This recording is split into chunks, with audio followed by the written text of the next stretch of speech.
Fire, that thing you think will never happen to you. We all believe that fire always happens to someone else, until it doesn't. Let's listen and learn from the advocates that have experienced it, those who have been directly affected by fire, those that understand fire sprinklers, and the role that they can play in keeping you, your family, and all that you value most protected.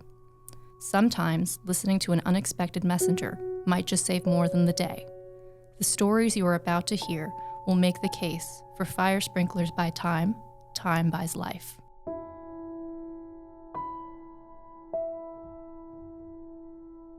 Rob was severely burned in a nightclub fire. A total of 100 people died, including his fiancée and friends.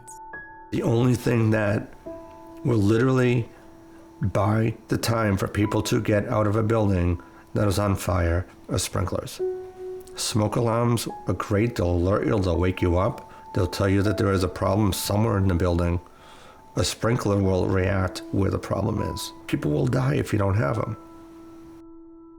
Jeff was severely burned in a house fire when he was 6 weeks old. Jeff's family abandoned him after the fire, and Tina, a nurse at the hospital where he was treated, adopted him. Fire sprinklers give people the opportunity to stop those fires before it happens. Fire sprinklers would have prevented what happened to Jeff from happening to him or any other child. Pam and her family narrowly escaped their burning home just as an explosion tore through the interior. We would have never survived. The smoke inhalation that you take in, the fumes, that's what takes you down. The fire won't kill you, the smoke inhalation will. I understood the value of sprinklers before, and now I understand them tenfold. Because, every home, every apartment, everybody should have the opportunity to have sprinklers, which it saves lives. That's the whole purpose of fire sprinklers, is to save people's lives. Bonnie's son Ben died in a fraternity fire in Chapel Hill, North Carolina. Dan Jones is the fire chief who responded to that fire. There's a lot of negative results from a fire, and sprinkler systems can prevent all of that. Justina, her husband, and 5 children were all burned in a house fire. Her baby son died in that fire. The thing that I experienced didn't have to be. It could have been helped had we known about fire sprinklers. It would have been the difference between life and death. Not only would we have had life, we would have had a home, because we lost everything. Gail's son Michael died in a dormitory fire. It was the second fire in his dorm in 5 days. They did not have fire sprinklers. The state had given them the money to have them, but the university spent the money on beautification of the campus. If sprinklers would have been in place, Michael would be alive today.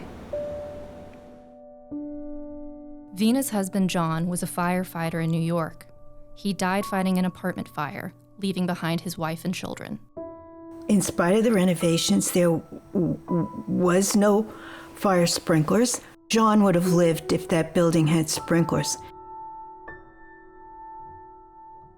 Donna's son Dominic was killed in a fraternity fire at the University of Missouri. It could be your life, it could be your child's life. Let's protect what we value most. Fire sprinklers save lives.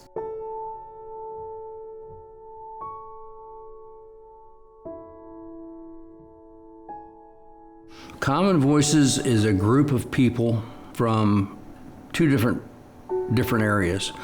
A group of people that represent the fire sprinkler industry, and a group of people, most importantly, and who are the Common Voices, are the people that have been directly affected by fire, either have lost a loved one, have been burned themselves, have experienced near-death fire situations, and because of those experiences have become advocates.